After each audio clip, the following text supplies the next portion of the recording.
5.7 মাত্রার ভূমিকম্পে যেন থরথরিয়ে কাঁপল বাংলাদেশ। এত শক্তিশালী ছিল এই কম্পন কারণ ভূমিকম্পের উৎপত্তি বাংলাদেশের ভেতরেই, নরসিংদী জেলায়। রাজধানীতে কম্পনের তীব্রতায় রাস্তায় নেমে আসে আতঙ্কিত মানুষ। ভূকম্পন থেমেছে কিন্তু ভয়টা কাটেনি। সাম্প্রতিক সময়ে বারবার ভূমিকম্পের ধাক্কা যেন আসছে অশনি সংকেত হয়ে। 2025 সালে ঢাকায় এটি তৃতীয় ভূমিকম্প।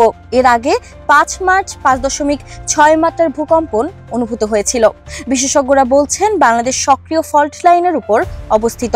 বারবার এমন মাঝারি মাত্রার ভূমিকম্প বড় কম্পনের ঝুঁকির আগে চাপ কমিয়েও দিতে পারে, আবার বড় ভূমিকম্পের ইঙ্গিতও হতে পারে।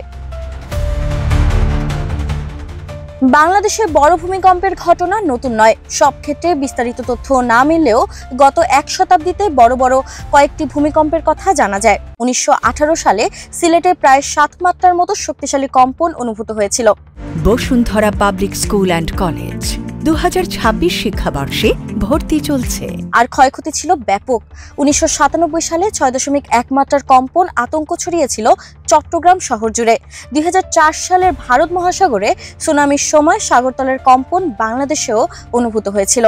2015 সালে নেপালের ভূমিকম্পের ধাক্কায় ঢাকার বহু সুউচ্চ ভবন কেঁপে ওঠে।